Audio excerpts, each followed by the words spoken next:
الحمد لله الذي أرسل رسوله بالهدى ودين الحق ليظهره على الدين كله وأنزل أشرف كتبه إليه زيادة لقوله ووصله وأكمل تشريفه لديه بإعطائه جوامع الكلم وخواتم الحكم.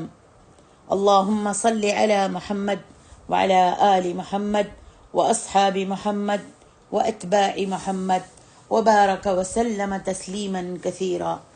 السلام علیکم ورحمۃ اللہ وبرکاتہ. الحمدللہ 8 سپاروں کا خلاصہ ہم لے چکے ہیں اور آج ہم 9ویں سپارے کا خلاصہ شروع کریں گے.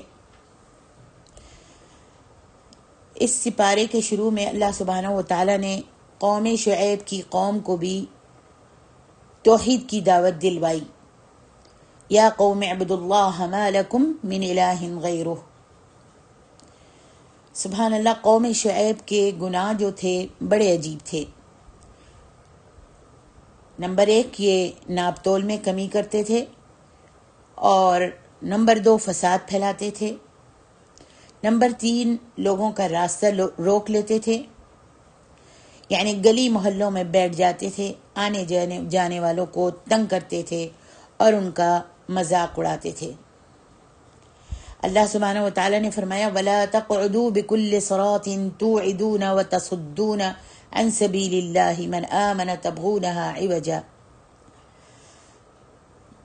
ان کے سرداروں نے جواب میں کہا کہ ہم اس توحید کی دعوت کو نہیں مانتے. یہ جو دین میں بڑے بنتے پھر رہے ہیں، یعنی کہ اللہ کے رسول یعنی شعیب علیہ السلام جو ہے، جو اپنے آپ کو رسول کہتے ہیں اور بڑا بتاتے ہیں، ہم ان کے دین کو نہیں مانتے، نہ ہی ان کی توحید کو مانتے ہیں. ہم ان کو واپس پرانے دین یعنی کفر کی طرف لانا چاہتے ہیں، اور اگر یہ ہمارے دین کی طرف یعنی کفر کی طرف نہ واپس آئے تو ان لوگوں کو اپنی بستی سے باہر نکال دیں گے. پھر اللہ سبحانہ و تعالیٰ نے ان پر زلزلہ کا عذاب بھیجا. فرمایا فَأَخْذَتْهُمُ الرَّجْفَةُ فَأَصْبَحُوا فِي دَارِهِمْ جَاثِمِينَ. ان کے گناہوں کی وجہ سے، ان کی ہٹ دھرمی کی وجہ سے، ان کے رسول پر ایمان نہ لانے کی وجہ سے، اللہ کی وحدانیت کا اقرار نہ کرنے کی وجہ سے اللہ سبحانہ و تعالیٰ نے ان پر زلزلے کا عذاب بھیجا، اور وہ ایسے ہو گئے جیسے کبھی تھے ہی نہیں، بسے ہی نہیں تھے. فرمایا وَلَوْ أَنَّ أَهْلَ الْقُرَىٰ آمَنُوا وَاتَّقَوْا لَفَتَحْنَا عَلَيْهِمْ بَرَكَاتٍ مِّنَ السَّمَاءِ وَالْأَرْضِ. اگر یہ لوگ ایمان لے آتے اور فرمانبرداری کرنے لگتے تو ہم آسمان سے ان کے لیے رحمت اور برکت کے دروازے کھول دیتے. ولیکن کذبوا، لیکن انہوں نے تکذیب کی اور جھٹلایا نبیوں کو، اور معجزوں کو بھی انہوں نے جھٹلایا. تو پھر ان کی انہی حرکتوں کی وجہ سے فَأَخَذْنَاهُمْ بِمَا كَانُوا يَكْسِبُونَ، اللہ نے ان کو عذاب میں پکڑ لیا اور زلزلے کا عذاب بھیجا. آگے اللہ سبحانہ و تعالیٰ فرماتے ہیں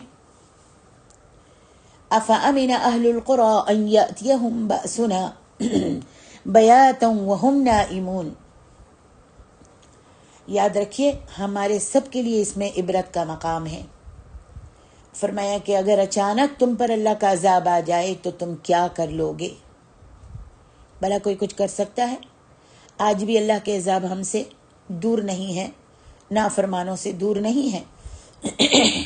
جیسے ان قوموں کو اللہ کے عذاب نے گھیر لیا تھا اور برباد اور ہلاک کر دیا تھا، ایسے ہی آج بھی نافرمانوں پر اللہ کا عذاب آ سکتا ہے.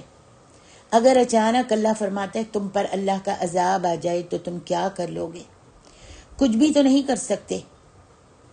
فرمایا أَوَأَمِنَ أَهْلُ الْقُرَىٰ أَنْ يَأْتِيَهُمْ بَأْسُنَا ضُحًى وَهُمْ يَلْعَبُونَ. کیا تم اتنے بے خوف ہو گئے ہو کہ تمہارے کھیل کود کے ٹائم پر، یعنی جس ٹائم تم کھیل کود کر رہے ہو، تماشا کر رہے ہو، آرام سے بیٹھے ہوئے ہو، یا پھر تمہارے سونے کے وقت میں کہ تم اپنے بستروں پہ چلے گئے اور تم نے بتیاں بند کر دی اور سونے کی تیاری کر رہے ہو کہ اچانک عذاب نہیں آ سکتا؟ اچانک عذاب نہیں آ سکتا؟ بے شک آ سکتا ہے۔ فرمایا اللہ سے ڈرو، اللہ کا عذاب آ جاتا ہے، تمہیں آخر میں اللہ کے سامنے ہی جانا ہے اور اس کے سامنے جواب دہی کرنی ہے۔ پھر آگے اللہ سبحانہ و تعالیٰ نے حضرت موسیٰ علیہ السلام کا قصہ بیان فرمایا ہے، جو کہ اس صورت میں بڑا طویل قصہ ہے۔ اللہ تعالیٰ نے موسیٰ علیہ السلام کو فرعون کی طرف نشانیاں دے کر بھیجا اور فرمایا کہ تم جا کر بنی اسرائیل کو فرعون سے آزادی دلواؤ اور فرعون کو اللہ کی دعوت دو۔ اور موسیٰ علیہ السلام نے جب فرعون کو توحید کی دعوت دی تو فرعون نے اس دعوت توحید کا انکار کر دیا۔ پہلے تو اس نے خود خدائی کا دعویٰ کیا کہ میں خدا ہوں، انا ربکم الاعلی، میں تم سب کا رب ہوں۔ اس نے اس توحید کی دعوت کا انکار کر دیا اور پھر اس نے اپنی خدائی کا دعویٰ کیا۔ پھر کہا موسیٰ سے کہ اگر تم نبی ہو تو تم کوئی نشانی تو دکھاؤ۔ تو اللہ سبحانہ و تعالیٰ نے حضرت موسیٰ علیہ السلام کو نشانیاں دی۔ حضرت کون سی نشانیاں تھیں؟ فَأَلْقَى عَصَاهُ فَإِذَا هِيَ ثُعْبَانٌ مُّبِينٌ وَنَزَعَ يَدَهُ فَإِذَا هِيَ بَيْضَاءُ لِلنَّاظِرِينَ۔ اللہ اکبر۔ اللہ سبحانہ و تعالیٰ نے موسیٰ علیہ السلام کو نشانیاں دیں اور موسیٰ علیہ السلام نے اپنے چمکتا ہوا ہاتھ دکھایا۔ یعنی جب آپ اپنی بغل میں ہاتھ رکھ لیتے تھے اور جب نکالتے تھے وہ چمکتا ہوا ہاتھ نکلتا تھا، وہ ہاتھ جو ہے وہ روشن ہو جاتا تھا۔ اور دوسری نشانی اللہ نے کیا دی؟ عصا، اپنی لاٹھی جب پھینکی تو وہ سانپ بن جاتی تھی۔ آپ ہمیشہ اپنے ہاتھ میں ایک لاٹھی رکھتے تھے، عصا رکھتے تھے، تو اللہ تعالیٰ نے یہ نشانیاں دی ان کو کہ ایک اپنا ہاتھ جب اپنے بغل کے نیچے رکھتے تھے اور جب نکالتے تھے تو وہ ہاتھ روشن ہو جاتا تھا، اور جو آپ کی لاٹھی تھی جب وہ اس کو پھینکتے تھے تو وہ سانپ بن جاتی تھی اور چلنے لگتا تھا۔ یہ معجزے تھے۔ تو جب فرعون نے یہ دیکھا تو قال الملأ من قوم فرعون ان هذا لساحر مبین، پہلے تو خود نشانیاں مانگ رہے تھے کہ اگر تم رسول ہو تو پھر ہم کو نشانی دکھاؤ کہ اللہ نے تم کو واقعی رسول بنا کر بھیجا ہے۔ اور جب موسیٰ علیہ السلام نے یہ دونوں نشانیاں دکھائیں ان کو تو فرعون نے اور اس کے سرداروں نے یہ کہا کہ یہ تو جادو ہے۔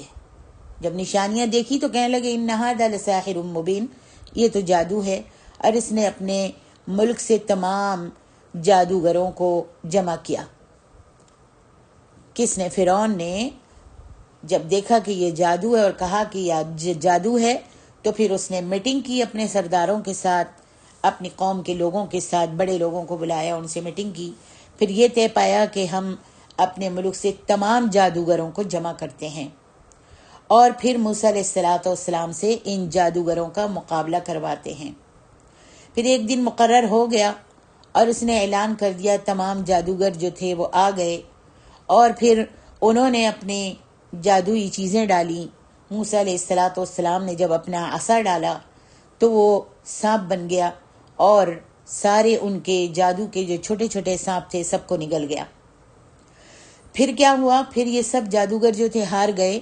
فَغُلِبُوا هُنَالِكَ وَانقَلَبُوا صَاغِرِينَ، قرآن کہتا ہے کہ تمام جادوگر جب ہار گئے، وَأُلْقِيَ السَّحَرَةُ سَاجِدِينَ، تو جتنے بھی جادوگر آئے تھے وہ سب کے سب سجدے میں گر گئے اور کہنے لگے قَالُوا آمَنَّا بِرَبِّ الْعَالَمِينَ، ہم موسیٰ علیہ السلام اور ان کے بھائی ہارون کے رب پر ایمان لاتے ہیں۔ اللہ اکبر۔ تو فرعون نے بہت برا منایا، بہت ناراض ہوا اور اس نے اعلان کیا کہ میں تم سب کو سولی پر لٹکا دوں گا۔ لَأُقَطِّعَنَّ أَيْدِيَكُمْ وَأَرْجُلَكُمْ مِنْ خِلَافٍ ثُمَّ لَأُصَلِّبَنَّكُمْ أَجْمَعِينَ، اور ہاتھ پاؤں ان کے مخالف سمت سے مخالف طرف سے کاٹ دیے۔ یعنی ہاتھ کاٹا سیدھا تو پاؤں جو تھا وہ الٹا پاؤں کاٹ دیا. اسی طریقے سے اگر الٹا ہاتھ کاٹا تو سیدھا پاؤں کاٹ دیا. یہاں فرمایا وَأَرْجُلَكُم مِّن خِلَافٍ، مختلف طرف سے ان کے ہاتھ پاؤں کو اس نے کاٹ دیا. اور پھر بنی اسرائیل پر اس نے ظلم کرنے شروع کر دیے. تو موسیٰ علیہ السلام بنی اسرائیل کی قوم کو لے کر نکلے اور فرعون بھی ان کے پیچھے پیچھے گیا. انشاءاللہ یہ آپ اور آگے صورتوں میں پورا قصہ اور پڑھیں گی. یہاں تھوڑا تھوڑا سا اللہ تعالیٰ نے بیان کیا ہے اور میں بھی مختصر سے آپ کو بتا رہی ہوں. یہ آئندہ سپاروں میں، آئندہ صورتوں میں ہم تفصیل کے ساتھ بھی، اور جو رہ جاتا ہے وہ آگے صورتوں میں اللہ تعالیٰ بیان کرتے چلے جاتے ہیں. سبحان اللہ. بنی اسرائیل کو لے کر موسیٰ علیہ السلام جو تھے وہ نکلے، اور جب فرعون بھی ان کے پیچھے گیا پیچھا کرنے کے لیے، ان کو سزا دینے کے لیے، پکڑنے کے لیے، تو اللہ سبحانہ و تعالیٰ نے فرعون کو پانی میں غرق کر دیا اور موسیٰ اور ان کی قوم کو بچا لیا. پھر آگے بنی اسرائیل کے بارے میں اللہ فرماتے ہیں دیکھو ہم نے کیسے ان کو فرعون سے بچایا، یعنی موسیٰ علیہ السلام کو اور بنی اسرائیل کو ہم نے کیسے فرعون سے بچایا، اور پھر بعد میں انہیں کیسے ہم نے من اور سلوہ دیا. یہ آپ سورۃ البقرہ میں پڑھ چکی ہیں. اور مختلف انعامات دیے. ان کے پاس پانی نہیں تھا، من اور سلوہ پہلے دیا، یعنی نشانیاں مانگتے رہتے تھے. تو اللہ سبحانہ و تعالیٰ نے اب جب وہ نکل گئے، فرعون غرق ہو گیا، تو اللہ سبحانہ و تعالیٰ نے ان کو کتنی نعمتوں سے نوازا. ان کو من اور سلوہ دیا اور مختلف انعامات دیے. ان کے پاس پانی بھی نہیں ہوتا تھا پینے کے لیے، تو اللہ تعالیٰ نے انہیں 12 چشمے عطا کیے. اس کے بعد اللہ تعالیٰ ان کی نافرمانیوں کا بیان کرتے ہیں کہ انہوں نے ایک بستی میں دیکھا، انہوں نے ایک بستی میں سے گزر رہے تھے، وہاں پر دیکھا کہ لوگ جو ہیں وہ بت کی پوجا کر رہے ہیں. تو کہنے لگے قالوا یا موسیٰ اجعل لنا الہا کما لہم آلہہ. جب انہوں نے دیکھا کہ بت کی پوجا لوگ کر رہے ہیں تو کہنے لگے کہ اے موسیٰ ہمارے لیے بھی ایک بت مقرر کر دو، جیسے ان کے لیے یہ بت ہے اور یہ اس کی پوجا کر رہے ہیں، ہمارے لیے بھی ایک بت مقرر کر دو، ہم بھی ان کی پوجا کریں گے. تو حضرت موسیٰ علیہ السلام یہ بات سن کر بہت پریشان ہوئے اور کہا کہ ابھی تو اللہ سبحانہ و تعالیٰ نے تمہیں فرعون سے بچایا ہے، اور قال انکم قوم تجہلون، اور تم یہ جاہلانہ باتیں کرنے لگے ہو. پھر اللہ سبحانہ و تعالیٰ نے حضرت موسیٰ علیہ السلام کو کوہ طور پر بلا لیا. وَكَلَّمَهُ رَبُّهُ. جب کوہ طور پر اللہ نے موسیٰ علیہ السلام کو بلایا تو اللہ سبحانہ و تعالیٰ نے سے حضرت موسیٰ علیہ السلام نے مطالبہ کیا. کیا مطالبہ کیا؟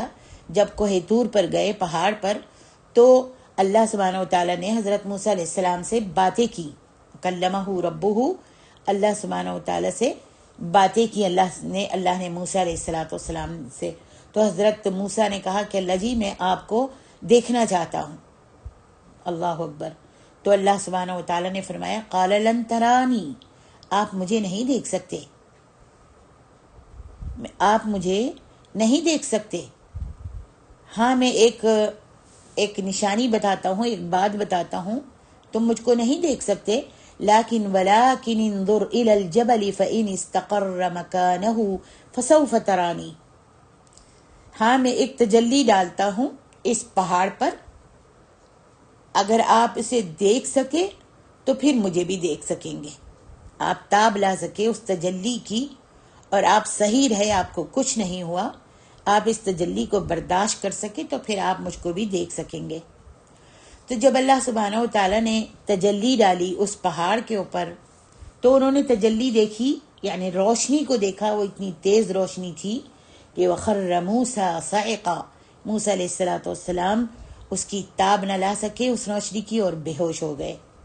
پھر جب موسیٰ علیہ السلام اللہ کے پاس آئے، اللہ کے پاس سے واپس آئے، اللہ نے اس پہاڑ پر آپ کو توریت دی، اور وہ توریت کو لے کر قرآن کی تختیاں لے کر آئے اپنی قوم کے پاس. تو انہوں نے دیکھا کہ ان کی قوم نے بچڑے کی عبادت شروع کی ہوئی ہے، ایک بچڑا بنا کر اس کو پوج رہے ہیں.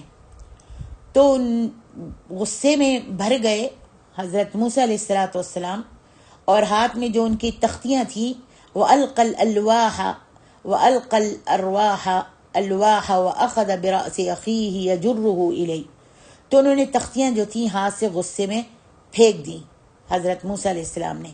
جو تورات کی تختیاں تھیں جو اللہ تعالیٰ نے ان کو دیے تھے احکام اور ان کو کتاب دی تھی تورات، وہ انہوں نے تختیاں نما تھی تو ان کو نیچے زمین پر پھینک دیا، اور اپنے بھائی ہارون پر بہت غصہ کیا۔ اپنے بھائی ہارون کو وہ اپنی قوم کے پاس چھوڑ کر گئے تھے، لیکن ہارون علیہ السلام جو تھے ان کی قوم نے کہنا نہیں مانا، وہ بتیرا منع کرتے رہے، لیکن اس بچڑے کی پوجا سے اور شرک سے منع کرتے رہے، لیکن کسی نے کہنا نہیں مانا۔ موسیٰ علیہ السلام غصے سے جب آئے تو فوراً اپنے بھائی ہارون پر بہت غصہ کیا اور جھپٹے، اور ان کی داڑھی کو پکڑا کہ تم نے انہیں کیوں منع نہیں کیا۔ پھر یہ سارا قصہ بنی اسرائیل کا بیان کیا ہے اللہ تعالیٰ نے، اور انشاءاللہ آگے بھی اور تفصیل سے آئے گا دوسری صورتوں میں۔ فرمایا سارا قصہ یہ جو ہے یہ بنی اسرائیل کا ہے، اور یہاں اللہ تعالیٰ کا مقصد یہ ہے کہ اللہ کی نعمتوں پر شکر ادا کرے۔ جو اللہ نے نعمتیں دیں، فرعون سے نجات دی، اور پھر ان کو طرح طرح کی نعمتوں سے نوازا، من اور سلوہ دیا، پانی کا چشمہ ان کے لیے جاری کیا، اور ہر ایک کے نام کا ایک چشمہ تھا، ہر ایک قبیلے کا، سبحان اللہ۔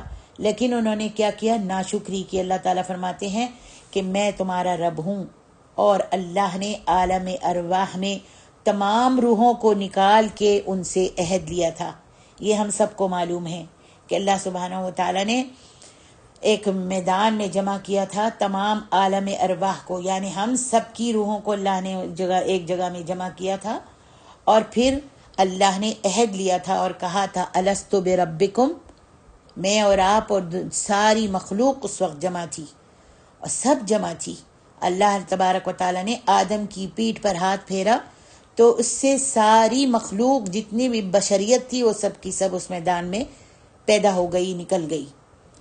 تو اللہ تعالیٰ نے پھر ان سب سے، ہم سب سے عہد لیا تھا کہ میں تمہارا رب ہوں، اور ہم سب نے یعنی انہوں نے اعتراف بھی کیا تھا الست بربکم قالوا بلا، کہ ہاں اللہ آپ ہمارے رب ہیں۔ لیکن پھر بھی انسان اس اعتراف، اس عہد کو بھول گیا ہے، آج بھی اس اعتراف، اس عہد کو بھول گیا ہے، جبکہ قرآن مجید میں اللہ سبحانہ و تعالیٰ اس عہد کو یاد کرواتے رہتے ہیں۔ کئی مرتبہ اللہ تعالیٰ نے اس عہد کو یاد کروایا ہے۔ جب بنی اسرائیل سے کہا جاتا کہ تم جو کر رہے ہو یہ غلط ہے، یہ جو پوجا پاٹ کر رہے ہو یہ غلط ہے، تو وہ کہتے کہ ہمارے بڑے تو یہی کرتے آئے ہیں۔ کیا وہ پاگل تھے؟ غلط تھے؟ ہم تو اپنے بڑوں کی پیروی کر رہے ہیں۔ تو اب چونکہ یہ لوگ اللہ کا عہد توڑ رہے ہیں تو اس لیے اللہ سبحانہ و تعالیٰ قیامت کے دن انہیں عذاب دیں گے۔ آگے اللہ تعالیٰ فرماتے ہیں قُلْ لَا أَمْلِكُ لِنَفْسِي نَفْعًا وَلَا ضَرًّا إِلَّا مَا شَاءَ اللَّهُ، جو لوگ نبی علیہ السلام کے عالم الغیب ہونے کا دعویٰ کرتے ہیں، آج بھی ہمارے معاشرے میں بہت سارے لوگ ہیں جو کہتے ہیں کہ نبی علیہ السلام علم غیب جانتے تھے۔ وہ یاد رکھیں کہ ان کے پاس صرف اتنا ہی علم غیب ہے جتنا کہ اللہ تعالیٰ نے انہیں بتایا تھا، فقط اتنا وہ جانتے ہیں جو اللہ تعالیٰ ان کو بتاتا تھا۔ اگر نبی علیہ السلام کے پاس علم غیب ہوتا تو کبھی بھی 70 قرآن کے حافظ کافر آپ سے لے جا کر شہید نہ کرتے۔ 70 قاریوں کو، 70 حافظ قرآن کو دھوکے سے لے گئے نبی علیہ السلام سے کہہ کر کہ یہ ہم ان سے قرآن سیکھیں گے، آپ ان کو ہمارے ساتھ بھیجیے، اور جب وہ لے گئے تو لے جا کر انہوں نے ان سب کو شہید کر دیا۔ یہاں سے بھی پتہ چلتا ہے کہ علم غیب صرف اللہ کے پاس ہے۔ اگر علم غیب ہوتا نبی علیہ السلام کو تو وہ حضرت حمزہ کو بتا دیتے کہ جنگ میں نیزہ آپ کے آر پار ہو جائے گا۔ حضرت حمزہ کو، آپ کے چچا کو کیسے شہید کیا گیا تھا، سب کو معلوم ہے، کتنا برا حال کیا گیا تھا، ناک کان کاٹ دیے گئے تھے، یہاں تک کہ حضرت ہند نے جو ایک مسلمان نہیں ہوئی تھی، ابھی کافرہ تھی، انہوں نے حضرت حمزہ کا کلیجہ نکال کر چبایا تھا اور اس نے قسم کھائی تھی، تو جب وہ شہید ہو گئے تو ان کا کلیجہ نکال کر چبایا، جب وہ چبا نہ سکی، نگل نہ سکی، تو اس نے تھوک دیا۔ اگر نبی علیہ الصلوۃ والسلام علم غیب جانتے تو وہ حضرت حمزہ کو بتا دیتے کہ دیکھنا چچا جان، جنگ میں نیزہ آپ کے آر پار ہو جائے گا، اس سے بچ کے رہیے گا۔ تو عزیز مسلمان بہنوں، جو لوگ ایسا سمجھتے ہیں وہ غلط عقیدہ رکھتے ہیں نبی علیہ الصلوۃ والسلام کے علم غیب کا۔ آگے بھی اللہ فرماتے ہیں وَلَوْ كُنْتُ أَعْلَمُ الْغَيْبَ لَاسْتَكْثَرْتُ مِنَ الْخَيْرِ وَمَا مَسَّنِيَ السُّوءُ۔ حضور کو علم غیب نہیں تھا۔ اللہ فرماتے ہیں اے نبی ان سے کہہ دیجئے کہ میں غیب اگر میں غیب جانتا ہوتا تو میں تمہاری بہت ساری خبر اپنے لیے اکٹھی کر لیتا، بہت ساری خیر اپنے لیے اکٹھی کر لیتا، مجھے خیر ہی خیر پہنچتی، مجھے کبھی کوئی تکلیف نہ پہنچتی۔ ہم سب کو معلوم ہے کہ محمد الرسول اللہ صلی اللہ علیہ وسلم کو کتنی تکلیفیں پہنچی، کتنی ایذائیں دی گئیں، آپ کے پیاروں سے آپ کو جدا کر دیا، آپ کے وطن سے آپ کو جدا کر دیا، آپ کے وطن سے آپ کو ہجرت کرنے پر مجبور کر دیا۔ آپ کی بیٹی حضرت زینب کو کتنی تکلیف دی کہ آپ اپنے اونٹ سے گر گئیں اور ان کا حمل جو تھا وہ ضائع ہو گیا، اور پھر جب وہ ہجرت کر کے مدینہ میں گئیں تو اس کی وجہ سے وہ پوری زندگی جب تک زندہ رہیں بیمار رہیں، اور اسی میں ان کی وفات ہوئی۔ تو نبی علیہ الصلوۃ والسلام کو کتنی تکلیفیں پہنچی۔ آپ کی دونوں بیٹیوں کو ابو لہب کے 2 بیٹوں سے شادیاں ہوئی تھیں، آپ کی 2 بیٹیوں کی۔ جب آپ نے اسلام کی توحید کی دعوت دی تو پھر ابو لہب کی بیوی نے کہا کہ اپنے بیٹوں کو کہ اگر تم محمد کی بیٹیوں کو طلاق نہیں دو گے تو میرے پاس مت آنا، تم میری اولاد نہیں ہو۔ ایک ہی وقت میں دونوں بیٹیوں کو طلاق ہو گئی، کتنی تکلیف پہنچی نبی علیہ الصلوۃ والسلام کو۔ تو کیا علم غیب جاننے والا، مجھے یہ بتائیں، علم غیب جاننے والا ان تکلیفوں میں خود اپنے آپ کو گرفتار کرتا ہے، خود اتنی تکلیفیں برداشت کرتا ہے؟ جب انسان کو پتہ ہے کہ میں اس سڑک پہ جاؤں گی اور یہاں پر میرے ساتھ یہ حادثہ ہوگا تو وہ وہاں سے بچنے کی کوشش کرتا ہے۔ تو فرمایا وَلَوْ كُنْتُ أَعْلَمُ الْغَيْبَ لَاسْتَكْثَرْتُ مِنَ الْخَيْرِ وَمَا مَسَّنِيَ السُّوءُ۔ اگر مجھے علم غیب ہوتا، میں پچھلی باتیں، چھپی ہوئی باتوں کو جانتا ہوتا تو مجھ کو ہمیشہ خیر ہی خیر ملتا، بھلائی ملتی، خوشیاں ہی خوشیاں ملتی۔ وَمَا مَسَّنِيَ السُّوءُ، اور مجھے کبھی بھی کوئی برائی، کوئی پریشانی نہ آتی، کوئی تکلیف نہ آتی، کوئی مجھ کو ایذا نہ دیتا۔ فرمایا ان انا الا نذیر وبشیر لقوم یؤمنون، فرمایا میں تو صرف ڈرانے والا اور خوشخبری دینے والا ہوں ان لوگوں کو جو کہ ایمان لاتے ہیں۔ اللہ اکبر۔ آج جو لوگ یہ کہتے ہیں کہ نبی علیہ الصلوۃ والسلام کے پاس علم غیب تھا، وہ غلط کہتے ہیں۔ یاد رکھیے حضور کو صرف اتنا ہی علم تھا جتنا کہ اللہ سبحانہ و تعالیٰ نے انہیں بتایا تھا، وحی کے ذریعے سے اللہ بتاتا تھا، جبریل وحی لے کر آتے تھے، یا اللہ سبحانہ و تعالیٰ الہام دے دیتا تھا کسی بات کا، کسی کام کا، بس اتنا ہی آپ کو معلوم ہوتا تھا۔ اس کے علاوہ وہ خود سے کوئی غیب کا علم نہیں جانتے تھے۔ یہی ہمارا عقیدہ ہونا چاہیے۔ اگر انہیں علم غیب ہوتا تو 70 صحابہ قاری حافظ کو نبی علیہ الصلوۃ والسلام ان کے ساتھ نہ بھیجتے اور نہ وہ شہید ہوتے۔ جب وہ شہید ہو گئے تو تمہارے اور میرے پیارے نبی کو بڑا ہی غم ہوا تھا، بہت ہی افسوس ہوا تھا۔ پھر آپ نے ان کے لیے بد دعائیں بھی کی تھیں، جنہوں نے دھوکے سے لے جا کر ان قاریوں کو، حافظوں کو، صحابیوں کو شہید کر دیا تھا۔ اگر انہیں علم غیب ہوتا، نبی علیہ الصلوۃ والسلام کو اگر علم غیب ہوتا تو جنگ احد میں نبی صلی اللہ علیہ وسلم زخمی نہ ہوتے۔ ہم سب کو معلوم ہے آپ کے 2 دانت ٹوٹ گئے تھے، آپ کے جسم مبارک سے، آپ کے گال کے پاس یہ خرد لگی تھی لوہے کی جس سے خون نکلنے لگا تھا، نبی صلی اللہ علیہ وسلم زخمی ہو گئے تھے. تو یہ ساری باتیں جو ہیں یہ ظاہر کرتی ہیں، اور یہ قرآن کی آیت واضح کرتی ہے کہ نبی علیہ الصلاۃ والسلام کو علم غیب نہیں تھا، بلکہ کسی بھی پیغمبر کو علم غیب نہیں تھا. علم غیب جاننے والی ذات جو ہے وہ صرف اللہ سبحانہ و تعالیٰ کی ہے، جیسا کہ اللہ تعالیٰ فرماتے ہیں قُلْ لَا أَقُولُ لَكُمْ عِنْدِي خَزَائِنُ اللَّهِ وَلَا أَعْلَمُ الْغَيْبِ. اللہ اکبر. اللہ فرماتے ہیں میرے نبی کہہ دیجئے میں نہیں کہتا کہ میں علم غیب جانتا ہوں اور اللہ کے خزانے میرے پاس ہیں. لا وَلِلَّهِ خَزَائِنُ السَّمَاوَاتِ وَالْأَرْضِ. جتنے بھی زمین آسمان کے خزانے ہیں وہ سب اللہ کے پاس ہیں، اللہ کے ذمے ہیں. بہرحال اب یہاں پر سورۃ انفال شروع ہوتی ہے جس میں فرمایا یسألونک عن الانفال قل الانفال للہ والرسول. صحابہ کرام نے مال غنیمت کے بارے میں سوال پوچھا ہے. صحابہ نے مال غنیمت کے بارے میں سوال پوچھا ہے تو اللہ سبحانہ و تعالیٰ فرماتے ہیں کہہ دیجئے قل الانفال للہ والرسول، کہہ دیجئے کہ یہ مال غنیمت اللہ اور اس کے رسول کے لیے ہے. مال غنیمت کس کو کہتے ہیں؟ جو مسلمان کفار سے جنگ کرتے ہیں اور جب مسلمانوں کو غلبہ ہو جاتا ہے یعنی فتح ہو جاتی ہے اور کفار جو ہیں وہ شکست کھا جاتے ہیں تو ان کا مال جو ہے وہ سب کا سب مسلمانوں کے پاس آ جاتا تھا، مسلمان اس کو لے لیتے تھے. یہ مال غنیمت ہوتا ہے. مال غنیمت جو تھا پچھلی قوموں کے لیے حلال نہیں تھا، یعنی نبی علیہ الصلاۃ والسلام سے پہلی قوموں پر، پیغمبروں کی قوموں پر مال غنیمت حلال نہیں تھا، جبکہ میرے اور آپ کے پیارے نبی صلی اللہ علیہ وآلہ وسلم کے لیے حلال کر دیا گیا تھا.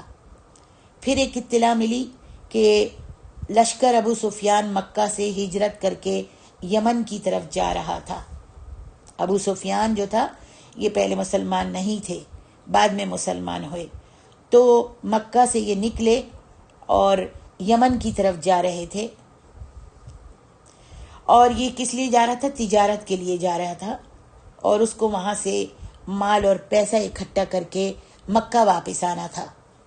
اس وقت کافر تھا، ابو سفیان کافر تھے، بعد میں اسلام لے آئے تھے، لیکن وہ کفر کی حالت میں مکہ سے ہجرت کر کے یمن کی طرف جا رہے تھے تجارت کے واسطے. تو جب صحابہ کو اطلاع ملی تو انہوں نے آن کر نبی صلی اللہ علیہ وسلم کو بتایا کہ ابو سفیان جو ہے مکہ سے یمن کی طرف جا رہے ہیں تجارت کے لیے اور بہت سارا سامان لے کر واپس آنے والے ہیں. تو نبی علیہ الصلاۃ والسلام نے کافروں کی تجارت اور معیشت کو ختم کرنے کے لیے، ان کے عیش و آرام کو ختم کرنے کے لیے، ان کی تجارت کو نقصان دلانے کے لیے، ختم کرنے کے لیے نبی علیہ الصلاۃ والسلام نے اپنے کچھ لوگوں کو تیار کیا. اور کس لیے؟ آپ چاہتے تھے کہ ان کی تجارت میں نقصان ہو اور ان کا مال ہم ضبط کر لیں تاکہ ان کے پاس اگر اتنا مال و اسباب آ گیا تو مسلمانوں کے لیے خطرہ تھا. ان حالات میں نبی علیہ الصلاۃ والسلام نے کہا کہ اے مسلمانوں، آپ میں سے جو لوگ جانا چاہتے ہیں وہ تیار ہو جائیں. ہم سب جو آپ میں سے جانا چاہتے ہیں اس قافلے کو لوٹنے کے لیے وہ تیار ہو جائیں. تقریباً 313 لوگ تیار ہوئے. ان کے پاس کوئی خاص جنگ کی تیاری نہیں تھی. مسلمانوں کے پاس جو 313 تھے کوئی خاص جنگ کی تیاری نہیں تھی. مال و اسباب بھی اتنا نہیں تھا، اور مال و اسباب بھی نہیں تھا اور اتنی تعداد بھی نہیں تھی. ابھی بہت کم ہی لوگ مسلمان ہوئے تھے. تو آپ نے فرمایا کہ جو ہمارے ساتھ جو جانا چاہتا ہے اس قافلے کو لوٹنے کے لیے تو وہ تیار ہو جائیں. تقریباً 313 لوگ تیار ہوئے. ان کے پاس کوئی خاص جنگ کی تیاری نہیں تھی. کس لیے؟ اس لیے کہ جنگ تو انہوں نے نہیں کرنی تھی نا، صرف مال ہی حاصل کرنا تھا. وہ تو اس قافلے کو لوٹنے کے لیے جا رہے تھے، مال حاصل کرنے کے لیے. ان کے پاس بس صرف چند تلواریں تھیں اور چند گھوڑے تھے. بعض لوگوں کے پاس تو اسلحہ بھی نہیں تھا، کچھ بھی نہیں تھا. بالکل نہتے تھے، جنہیں نبی صلی اللہ علیہ وسلم نے لاٹھیاں وغیرہ دے دی تھی۔ جو اس لشکر کو حاصل کرنے کے لیے نکلے، تو جب یہ لوگ اس لشکر کو، اس قافلے کو حاصل کرنے کے لیے نکلے، تو ابو سفیان نے اپنا ایک ایلچی مکے میں بھیج دیا۔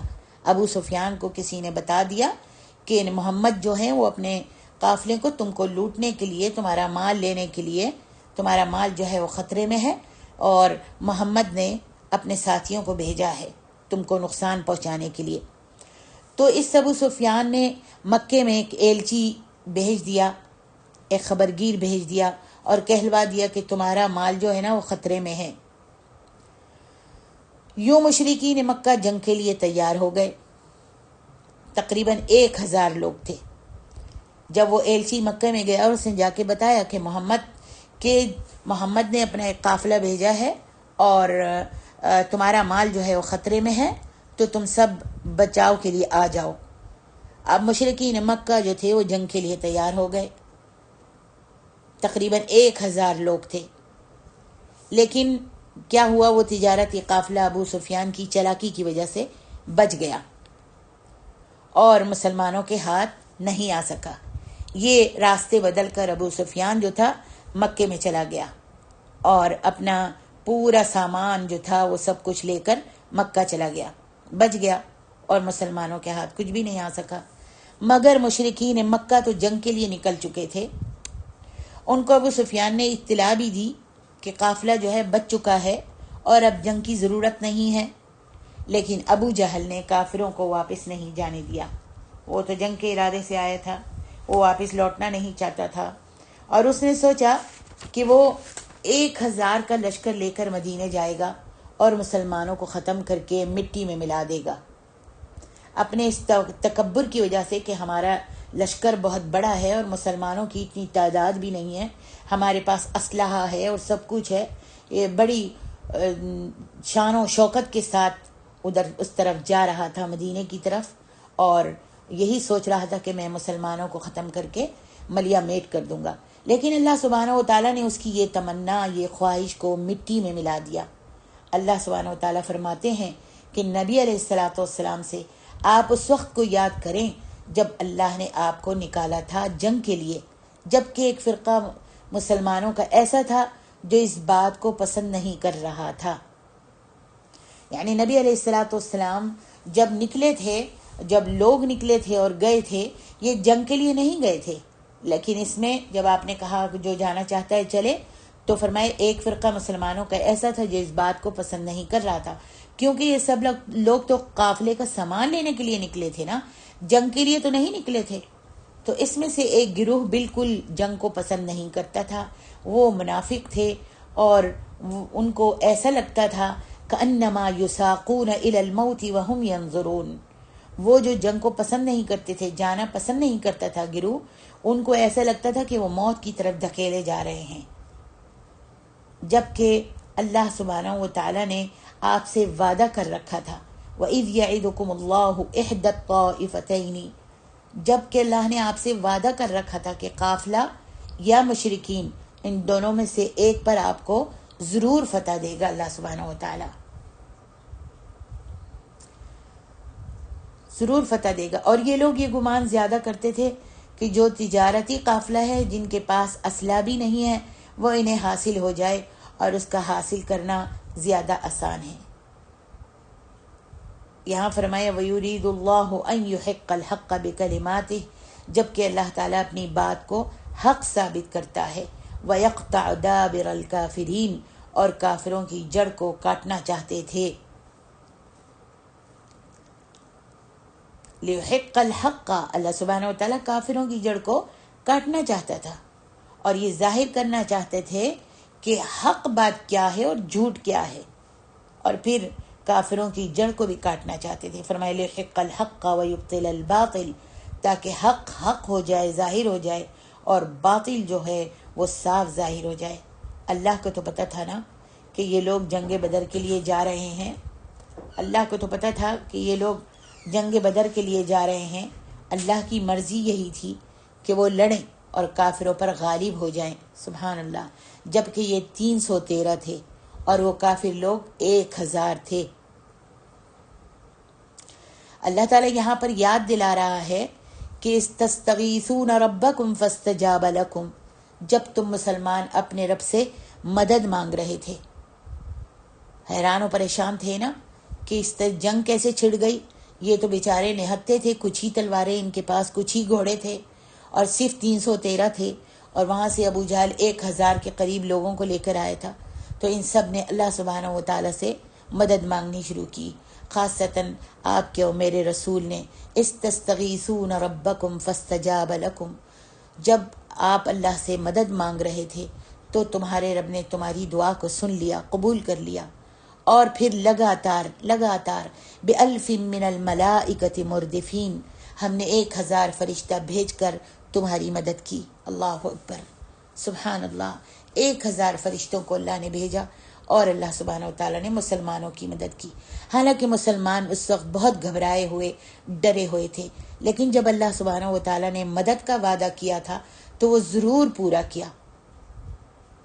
اور سورۃ آل عمران میں بھی اللہ فرماتے ہیں اِن يَنصُرْكُمُ اللَّهُ، اگر اللہ تمہاری مدد کرے تو پھر فلا غالب لکم، کوئی تم پر غالب نہیں آ سکتا، وَإِن يَخْذُلْكُمْ، اور اگر اللہ تمہیں تنہا چھوڑ دے، فَمَن ذَا الَّذِي يَنصُرُكُم مِّن بَعْدِهِ، تو پھر تمہاری کوئی بھی مدد نہیں کر سکتا۔ اللہ اکبر۔ آگے فرمائے اِذْ يُوحِي ربک الی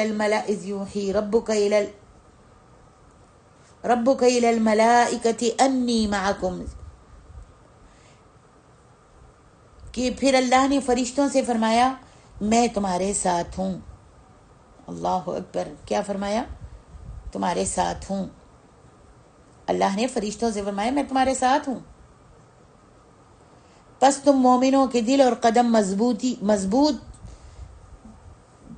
مضبوط رکھو، ثابت قدم کیجئے، ثابت قدم رہیے، اور اپنے دلوں کو اور قدموں کو مضبوط رکھیے۔ فثبتوا الذین آمنوا، اللہ اکبر، مومنوں کے دل اور قدم مضبوط رکھیے، ثابت قدم رہیے، ان کی ڈھارس بندھائیے، اور میں تمہاری مدد کروں گا۔ اللہ اکبر۔ پس تم لوگ، اللہ نے فرمایا کہ فرشتوں فَاضْرِبُوا فَوْقَ الْأَعْنَاقِ وَاضْرِبُوا مِنْهُمْ كُلَّ بَنَانٍ، کافروں کی گردنوں پر مارو اور ان کے جوڑوں پر مارو، پوروں پر مارو، یعنی ان کا قتل عام کرو۔ یہ سزا اس لیے کہ انہوں نے اللہ اور رسول کی نافرمانی کی ہے اور جھگڑا کیا ہے، تو ان کے لیے یہ سخت عذاب اللہ سبحانہ و تعالیٰ نے بھیجا۔ اور جنگ بدر میں کافروں کو شکست ہوئی، اور مسلمان جو تھوڑی سی تعداد میں تھے، لیکن فرشتوں کی مدد اللہ نے بھیجی، 1000 فرشتے اللہ تعالیٰ نے بھیجے، اور انہوں نے مل کر مقابلہ کیا، تو اللہ تعالیٰ نے مسلمانوں کو فتح عطا فرمائی۔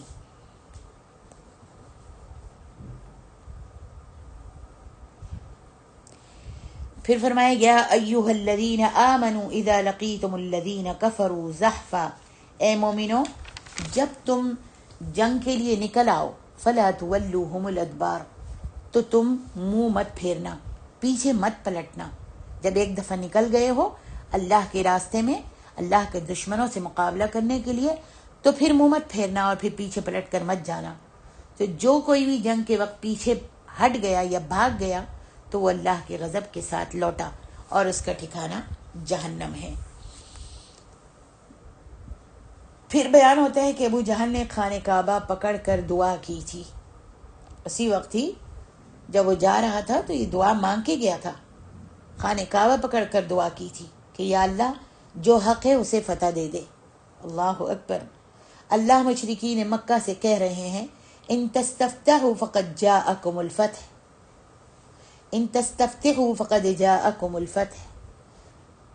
اللہ مشرکین مکہ سے کہہ رہے ہیں کہ تم لوگ حق کی فتح مانگ رہے تھے، تو یہ دیکھو مسلمان حق پر ہے اور ان کو نصرت حاصل ہو چکی ہے، وہ جیت گئے ہیں، اور اگر تم وَإِن تَنْتَهُوا فَهُوَ خَيْرٌ لَكُمْ، اور اگر تم باز آ جاؤ گے، اب بھی باز آ جاؤ گے تو تمہارے لیے بہتر ہوگا، اور اگر اب بھی تم اپنی حرکتوں سے باز نہیں آؤ گے، وَإِن تَعُودُوا نَعُدْ، تو ہم تمہیں دوبارہ بھی سزا دیں گے۔ یعنی اسی طریقے سے ان کے 70 کافر جو تھے، 70 بڑے بڑے رئیس جو تھے، بڑے بڑے قوم کے سردار جو تھے، وہ سب جنگ بدر میں فوت ہو گئے تھے، مارے گئے تھے۔ اللہ فرماتا ہے کہ اگر تم اپنی حرکتوں سے باز نہیں آؤ گے تو ہم تمہیں دوبارہ بھی اسی طرح سزا دیں گے۔ وَلَن تُغْنِيَ عَنْكُمْ فِئَتُكُمْ شَيْئًا وَلَوْ كَثُرَتْ، تمہاری یہ کثرت جس کے اوپر تم بڑے اتراتے ہوئے، اکڑتے ہوئے، فخر کرتے ہوئے، شراب کی بوتلیں لیتے ہوئے، عورتوں کو ناچ نچاتے ہوئے نکلے تھے، تو یہ کثرت تعداد تمہارے کچھ بھی کام نہیں آنے والی، جیسے بدر میں نہیں آئی۔ اور یاد رکھو وَأَنَّ اللَّهَ مَعَ الْمُؤْمِنِينَ، اللہ تعالیٰ تو مومنوں کے ساتھ ہے۔ اللہ اکبر، سبحان اللہ۔ ان ساری باتوں کے بعد اللہ نے مسلمانوں کو فتح دی، 70 کافر مارے گئے، 70 قید ہوئے، مسلمانوں میں سے 14 شہید ہوئے، اور بدر والوں کو اللہ تعالیٰ نے بہت اعلیٰ مقام، بہت اعلیٰ درجات سے نوازا۔ وہ اسلام کا پہلا معرکہ تھا۔ جنگ بدر اسلام کا پہلا معرکہ تھا۔ اس میں بغیر اسلحہ کے کثرت سے جہاد کیا گیا۔ مسلمانوں کی تعداد بہت کم تھی، کافر بہت زیادہ تھے، فتح مسلمانوں کی ہوئی، کافروں کی جڑ کٹ گئی۔ اللہ اکبر۔ پھر فرمایا وَاعْلَمُوا أَنَّمَا غَنِمْتُم مِّن شَيْءٍ فَأَنَّ لِلَّهِ خُمُسَهُ وَلِلرَّسُولِ، کہ مال غنیمت میں سے 5واں حصہ اللہ اور اس کے رسول اور مساکین کے لیے ہے، قرابت داروں اور مساکین کے لیے ہے۔ یہ خمس نکال کر باقی کا مجاہدین میں تقسیم ہو جائے گا۔ اور فرمایا یا ایھا الذین آمنوا اذا لقیتم، اے مسلمانوں جب تمہارا کافروں سے مقابلہ ہو تو فثبتوا واذکروا اللہ کثیرا لعلکم تفلحون، تو تم ثابت قدم رہو، اللہ کی حمد اور ذکر کرتے رہو۔ وَاطِیعُوا اللَّهَ وَرَسُولَهُ وَلَا تَنَازَعُوا، اور آپس میں جھگڑے مت کرو ورنہ تم بزدل ہو جاؤ گے۔ فَتَفْشَلُوا وَتَذْهَبَ رِيحُكُمْ، اور تمہارا رعب اور دبدبہ ختم ہو جائے گا، تمہاری ہوا جاتی رہے گی۔ وَاصْبِرُوا، اور صبر سے کام لو۔ جب کافروں سے مقابلہ کرو تو کتنی نصیحتیں کی گئیں، جب تم کافروں سے مقابلہ کرو سب سے پہلی چیز ثابت قدم رہو، پیٹ مت پھیرو، مڑ کر مت جاؤ۔ جب تم میدان میں اتر گئے ہو، ارادہ کر لیا ہے، تو ثابت قدم رہو۔ اور پھر کیا کرو، وَاذْكُرُوا اللَّهَ، اللہ کو بہت کثرت سے یاد کرو، اس سے مدد مانگو، اس کا ذکر کرتے رہو۔ اور پھر وَاطِیعُوا اللَّهَ وَرَسُولَهُ وَلَا تَنَازَعُوا، اللہ اور اس کے رسول کی اطاعت کرو اور آپس میں جھگڑے مت کرو، ورنہ کیا ہوگا، ان چیزوں سے، اختلاف کرنے سے اور مڑ کر جانے سے، اللہ کا ذکر نہ کرنے سے، فخر کرنے سے، اترانے سے، گھمنڈ کرنے سے، اللہ سبحانہ و تعالی تم میں بزدلی پیدا کر دے گا اور تمہارا رعب اور دبدبہ جو کافروں پر پڑا ہوا ہے وہ ختم ہو جائے گا۔ اللہ اکبر۔ پھر ایک اور نصیحت، وَاصْبِرُوا، صبر سے کام لو، جلد بازی مت کرو۔ اللہ تعالیٰ مومنوں کے ساتھ ہے اور صبر کرنے والوں کے ساتھ ہوتا ہے۔ ان اللہ مع الصابرین۔ آگے ارشاد ربانی، وَلَا تَكُونُوا كَالَّذِينَ خَرَجُوا مِن دِيَارِهِمْ بَطَرًا، ان لوگوں کی طرح نہ ہو جانا جو لوگوں کو دکھانے کے لیے نکلے تھے۔ کون؟ ابو جہل اور اس کے ساتھی، لوگوں کو دکھانے کے لیے نکلے تھے، اکڑتے ہوئے نکلے تھے۔ اللہ ایسے لوگوں کا احاطہ کیا ہوا ہے۔ وَإِذْ زَيَّنَ لَهُمُ الشَّيْطَانُ، یہاں ابلیس کا ذکر ہو رہا ہے کہ وہ بھی ایک شیخ کی شکل میں جنگ میں نکلا ہوا تھا۔ اسی جنگ میں شیخ کی، ایک بڑے بزرگ کی شکل میں، ہیبت ناک ایسے خوبصورت شکل کے اندر نکلا تھا، اور کافروں سے کیا کہتا تھا کہ میں تمہارے ساتھ ہوں، لا غالب لکم اليوم من الناس وانی جار لکم۔ اللہ اکبر۔ کیا کہہ رہا تھا کہ میں تمہارے ساتھ ہوں اور آج تو تم پر کوئی بھی غالب نہیں آئے گا۔ فلما تراءت الفئتان نکص علی عقبیہ، جب اس نے جنگ کا حال دیکھا اور اس نے فرشتوں کو دیکھا کہ وہ تو کسی کو نہیں چھوڑ رہے اور سب کے پوروں پر، سب کے سروں پر، گردنوں پر مار رہے ہیں فرشتے، جب اس نے یہ دیکھا تو وہ پلٹ کے بھاگ گیا اور کیا کہنے لگا، کہا کہ میں وقال انی بریء منکم، کہنے لگا کہ میں تم سے بری الذمہ ہوں. اللہ اکبر. انی ارا ما لا ترون، جو میں دیکھ رہا ہوں نا وہ تم نہیں دیکھ سکتے. دیکھا آپ نے، شیطان ہمیشہ دھوکے بازی کرتا ہے، انسان کو اسی طریقے سے درغلاتا ہے، سیدھے راستے سے انسان کو گمراہ کر دیتا ہے، اور گناہ کی چیزوں میں زینت ڈال کر، کشش ڈال کر، اور انسان کو اس طرف کھینچتا ہے. لیکن جب اس کے اوپر پڑتی ہے تو پھر کیا کہتا ہے؟ جب اس نے دیکھا کہ اب یہاں تو شکست ہوگی، فرشتے مدد کے لیے آئے ہوئے ہیں، تو پلٹ کے بھاگا اور کہنے لگا انی بریء منکم، میں تو تم سے بری الذمہ ہوں. انی ارا ما لا ترون، میں جو دیکھ رہا ہوں نا وہ تم نہیں دیکھ سکتے. اللہ اکبر.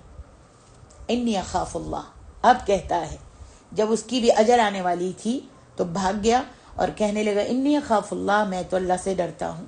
واللہ شدید العقاب، اللہ تعالیٰ سخت عذاب دینے والے ہیں. آج ہم لوگ دنیا ہی میں گم ہو گئے ہیں. ہم آج اپنے معاشرے کو دیکھتے ہیں، ہم سب مسلمان جو ہیں دنیا میں گم ہو گئے ہیں. دنیا کی عیش و عشرت میں ہر کوئی بس اپنا اپنا میں کرتا ہے. بس میں کھا لوں، میری فیملی کھا لے، میری برادری کے ساتھ اچھا ہو جائے، اور باقی جتنے ہیں کافر ہیں، مسلمان ہیں، سب کے سب ہمارا کوئی دخل نہیں. آج ہم لوگ دنیا ہی میں گم ہو گئے ہیں، اور جنگ کی فکر ہم سب نے مسلمانوں نے چھوڑ دی ہے. حالانکہ اللہ فرماتے ہیں وَأَعِدُّوا لَهُم مَّا اسْتَطَعْتُم مِّن قُوَّةٍ، اللہ تعالیٰ فرماتے ہیں تمہارے اندر جتنی بھی طاقت ہے تم کافروں سے لڑنے کی اور جنگ کی تیاری کرنے کی اور اسلحہ تیار کر کے رکھو. جتنی بھی تمہارے اندر طاقت ہے کافروں سے لڑنے کے لیے جنگ کی تیاری، اور جنگ کی تیاری کراتے رہو لوگوں کو، اور پھر اسلحہ بھی اپنے لیے تیار کر کے رکھو. آج ہم جو ہیں مسلمان ایسا نہیں کرتے، اسی لیے کیا ہے ذلت اور رسوائی کا شکار ہیں. اللہ اور رسول کی بات ہم مانیں اور آپس میں جھگڑے نہیں. آج مسلمانوں میں آپس میں کتنا اختلاف ہے، تفرق بازی ہے، اور رسول اللہ کی بات کو کوئی مانتا نہیں. ادھر ادھر کے اقوال کو لے کر دین کی طرح سے اس کو سمجھ کر اس پر عمل کرتے ہیں. اللہ اور اس کے رسول کی بات کو پیچھے کر دیا جاتا ہے. یہ کہتے ہیں کہ یہ ہمارے امام کا قول ہے. اگر رسول اللہ کی حدیث بھی بتائی جائے، آپ کا فرمان بتایا جائے، نہیں بھائی ہمارے تو بڑے اس طرح کرتے تھے، ہمارے تو مولانا نے یہ کہا ہے، ہمارے تو امام نے یہ کہا ہے. ہم سب کو چاہیے کہ ہم سب نبی علیہ الصلوۃ والسلام کی بات کو مانیں، آپ کے احکاموں پر چلیں، اور آپس میں نہ جھگڑیں اور تفرقہ بازی سے دور ہو جائیں، تو ہم سب کے لیے بھی اللہ کی مدد آئے گی اور ضرور آئے گی. پھر اللہ سبحانہ و تعالیٰ نے فرمایا اے نبی یا ایھا النبی حرض المؤمنین علی القتال، آپ مسلمانوں کو جنگ کے لیے جذبہ اور جوش دلائیں. سبحان اللہ. مسلمانوں کو کافروں سے جنگ کرنے کے لیے جذبہ اور جوش دلائیں. آج بھی ہمارے علماء پر یہ فرض ہے کہ وہ مسلمانوں کو اس چیز کے لیے تیار کریں، یعنی جہاد کے لیے، کہ وہ کل فلسطین اور شام کی طرح کافروں سے مار نہ کھائیں. اگر ہمارا یہی حال رہا، اللہ کے احکام کو نہیں مانا اور مسلمان آپس کے ہی جھگڑوں میں پڑے رہے، یہ مسلمانوں کو کافر اور مسلمان کہتے رہے، ہم مسلمان ہیں تم کافر ہو، تمہارا عقیدہ ایسا ہے، تم ایسے ہو، تم ایسے ہو، مسلمان ہی آپس میں اختلاف بازیاں کرتے ہیں. اگر آج ہم نہ سدھرے تو آج کی طرح جیسے آج کل فلسطین اور فلسطین اور شام کی لڑائیاں ہو رہی ہیں، اور کافر جو ہیں مسلمانوں کو قتل کر رہے، مار رہے ہیں، کہیں کل ہمارا بھی یہ حال نہ ہو، اللہ نہ کرے. یہاں پر الحمدللہ رب العالمین سورۃ الانفال ختم ہوتی ہے، اور اسی میں ہم نے 10ویں سپارے کا بھی کچھ خلاصہ بیان کر دیا ہے. واللہ اعلم. سبحانک اللہم بحمدک، اشہد ان لا الہ الا انت، استغفرک واتوب الیک. السلام علیکم ورحمۃ اللہ وبرکاتہ.